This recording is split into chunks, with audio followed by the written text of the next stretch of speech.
Bonsoir à tous, heureux de vous retrouver pour ma première chronique de cette saison 2. Cette année, je collerai peut-être un peu moins à l'actualité et ne vous parlerai pas, par exemple, de ce cycliste tué ce week-end par un chasseur en Haute-Savoie. Le chasseur a été hospitalisé en état de choc. Le cycliste n'a pas eu cette chance, tué sur le coup alors qu'il se baladait en VTT dans les bois. Non, je ne vous en parlerai pas, donc, car en lieu et place d'un relevé de l'actualité signifiante, j'essaierai cette année de développer quelques thèmes de fond. Ambition qui ne m'empêchera pas quelques écarts, comme vous l'imaginez. Je souhaiterais débuter cette nouvelle saison par une série de chroniques dédiées aux questions de femmes, faisant le lien avec la saison précédente où nous avions parlé de la victoire en Irlande, du référendum sur l'avortement et du cas de l'Argentine, avec donc un premier épisode de cette série traitant de l'accès à l'IVG, notamment sur le continent américain. Ma deuxième chronique posera une grande question biologique. À quoi servent les règles pour l'espèce humaine ? La troisième enchaînera avec l'endométriose, maladie complexe et peu connue qui touche pourtant une femme sur 10. Faites le compte autour de vous. Enfin, la dernière chronique de cette série portera sur l'organe qui a été l'objet de la plus grande tentative d'effacement du réel, le clitoris. Ensuite, j'entamerai une autre série de chroniques s'attaquant à ce que j'appelle les idées fausses qui sont bien vues, en commençant par les effets de la Lune pour faire le lien avec les questions de femmes, car on entend beaucoup associer les rythmes de la femme à ceux de la Lune. Mais quoi de plus sexiste et archaïque que ces mythes Akatsu ? Comme par hasard, le Soleil est massif, chaud et central, quand la Lune est petite, secondaire, à la Terre et au Soleil, et réceptacle de la lumière du puissant Soleil. Je ne peux commencer cette première série de chroniques sur la femme sans répondre à une interrogation tout à fait légitime. Une voix d'homme qui parle de règles ou du clitoris, c'est quand même un peu bizarre. N'est-ce pas encore une façon pour le patriarcat de reterritorialiser ce qui lui échappe en ce moment ? La question se pose, sincèrement. Ce qui est sûr, c'est que je ne prétendrai jamais parler au nom des femmes, et qu'évidemment, les femmes seront toujours bien mieux placées que les hommes pour parler de ces questions, et pour cause. Mais si j'aborde ces sujets, c'est tout simplement parce qu'ils m'intéressent, parce qu'ils sont centraux, cardinaux dans nos existences. Sans parler du fait qu'on a tous une mère, parfois une sœur, une fille, voire une amante, pour les plus chanceux ou les plus classiquement hétéros, ces questions sont aussi vitales dans la vie d'un homme. La question de l'avortement, l'interrogation massive devant le mystère des règles, le plaisir sexuel féminin, sans parler du patriarcat qui nous transperce tous. Voilà donc depuis quel endroit je parle, depuis mon simple désir d'en savoir plus et d'y voir plus clair. Enfin, même si je viens un peu de me justifier, attention aux assignations de la morale contemporaine. La parole reste libre. Par exemple, il n'y a besoin d'être ni noir ni arabe pour parler du racisme subi par les noirs dans les pays arabes. Et puis la plupart des trisomiques n'ayant pas accès à la parole, on se doit, nous autres, de parler du fait qu'en ce moment même, en Afrique, on les enchaîne encore aux arbres que le réchauffement climatique a épargnés. Car, oui, l'Occident n'a pas le monopole de la barbarie, axe de réflexion qui viendra souvent tendre mes chroniques. Mais revenons-en aux femmes.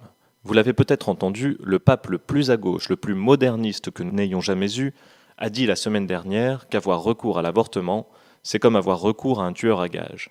Balèze la comparaison.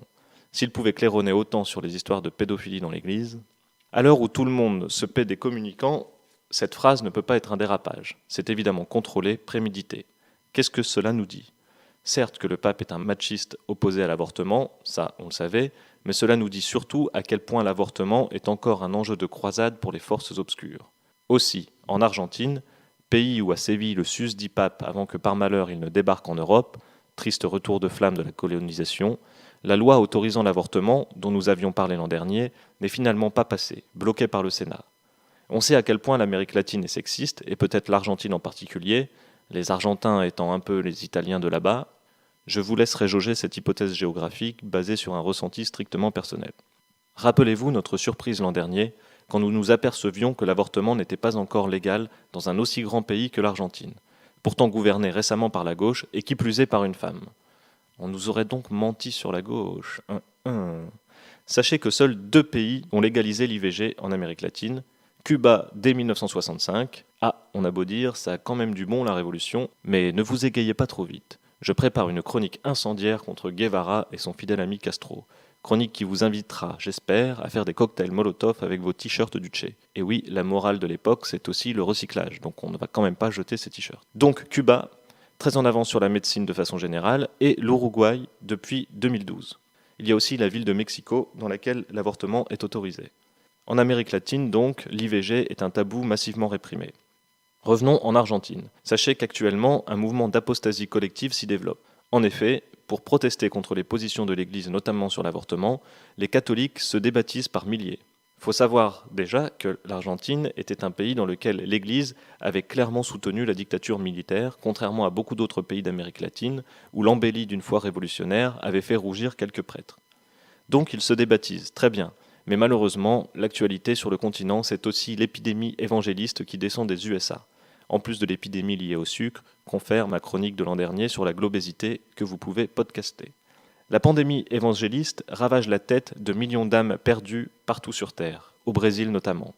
Le Brésil, si prompt à exhiber la sexualité, mais où l'avortement est encore interdit.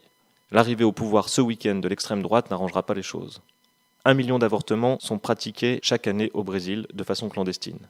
Rappelons que dans le monde, une femme meurt toutes les 9 minutes d'un avortement clandestin. Celles qui survivent, au Brésil, risquent 3 ans de prison. Ailleurs, c'est pire encore. La situation est tellement tragique que des associations brésiliennes louent des bateaux pour que des femmes puissent avorter dans les eaux internationales. Mais ça coûte très cher. Pour les plus pauvres, il reste le business des médicaments avortifs. Car sachez que partout dans le monde, des femmes lisent les notices de médicaments à l'envers. Elles vont directement au paragraphe « grossesse » pour voir si le produit peut servir pour avorter. Et c'est même la méthode clandestine la plus répandue aujourd'hui. Détourner l'usage de certains médicaments qui sont ensuite directement interdits de circulation par les autorités avec évidemment la complicité des groupes pharmaceutiques. Ceci révèle un enjeu crucial pour le pouvoir. Les femmes ne doivent surtout pas être autonomes sur cette question de leur capacité à enfanter. La domination tient matériellement en bonne partie par là. Je finirai en évoquant les USA. Précisons d'abord que Trump était à la base pour l'avortement avant de virer sa cutie pour devenir pro-life, car c'est comme ça que s'appellent les sexistes là-bas. Sans doute un hommage à Orwell.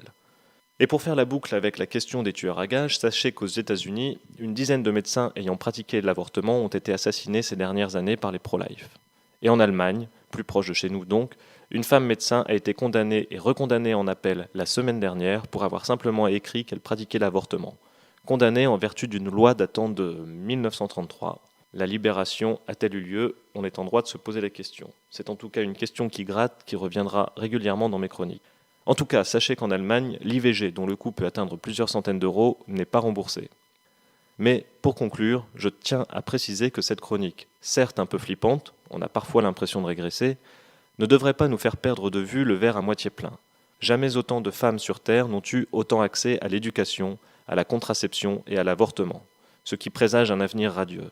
Et même si c'est encore trop peu, la machine libératrice est lancée. Rien ne pourra plus l'arrêter. En Europe, en Inde, en Chine, à une vitesse folle, si on a le luxe, comme nous, de prendre un peu de recul anthropologique, le process de libération s'attaque mécaniquement au patriarcat et à la domination en général. À bientôt pour le prochain épisode.